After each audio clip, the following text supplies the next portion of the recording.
আছি। সত্যি বলতে শেয়ার করা হয় না আমার, ব্লগ শেয়ার করা হয় না, কারণ জানো তো আমার ছেলে আছে ঘরে। এই দেখো দেখতেই পাচ্ছ আমার পিছনে কিন্তু জড়িয়ে দাঁড়িয়ে আছে। এই ছেলে কিন্তু এখন সারাদিন চালিয়ে যায়, মানে দুষ্টুমি তো সব বাচ্চারাই করে।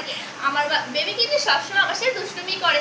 আমি যখনই তোমার সাথে ভিডিও শেয়ার করতে যাই ওই কিন্তু আগে ফোন করে ওই ভিডিও করে একাই ছাড়ে। আমি বলি যে এখন থেকে তুই ভিডিও করছিস তাহলে বড় হলে হয়তো ব্লগারই হবে, আমার থেকে আগেই যাবি, এটাই বলি সবসময়, জানো তো। আর দেখতে পাচ্ছ এখনো কিন্তু ভিডিও শেয়ার করছে আর এখনো কিন্তু দুষ্টুমি করছে। আর আমি বলছি বাবু দাঁড়া, আজকে ব্লগ শেয়ার করেই ছাড়বো, তুই যতই দুষ্টুমি করিস না কেন আজকে ব্লগ শেয়ার করবো। যখন ও কিন্তু ঘুমায় আমার ফোনটা কিন্তু পাশে নেই ঘুমায়, ও কিন্তু জানে যে মাম্মা যদি একবার ব্লগ শেয়ার করে দেয় আমাকে ছাড়া, তার জন্য তো পাশে জড়িয়ে ঘুমায়।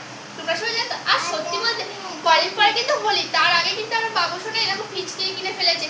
4 তারিখে হোলি, তোমরা কে কে হোলি কি কি কিনেছো, কে কি ড্রেস কিনেছো, কে কে রং কিনেছো, কে কে আবির কিনেছো, কে কে ফিচকিরি কিনেছো, অবশ্যই কমেন্ট করে জানাবে। আমার ছেলে কিন্তু আজকে বাজারে যে ফিচকিরি কিনে এনেছে দেখতেই পাচ্ছ, ওই দেখো এখন থেকে কিন্তু খেলতে শুরু করেছে। আর মাসি দিদা সবাইকে এসে বলছে যে হ্যাপি হোলি হ্যাপি হোলি, ও জল ভরে ভরে বলছে হ্যাপি হোলি। আর আমার দিকে খুব শান্তি লাগে, কারণ আমার ছেলে হ্যাপি তো আমিও হ্যাপি।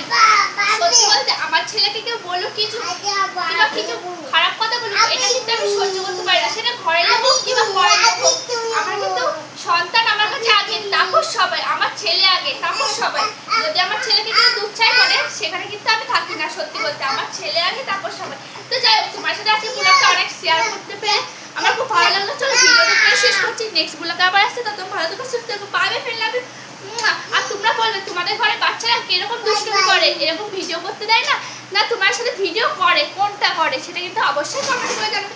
By bye friend. আর ডেলি ব্লগ কিন্তু আমি ডেলি দিব, এবার তো এরকম চেষ্টা করবো। তোমরাও কমেন্ট করে জানাও যে তোমাদের প্রীতিদির ব্লগটা কেমন লাগছে, অবশ্যই কমেন্ট করে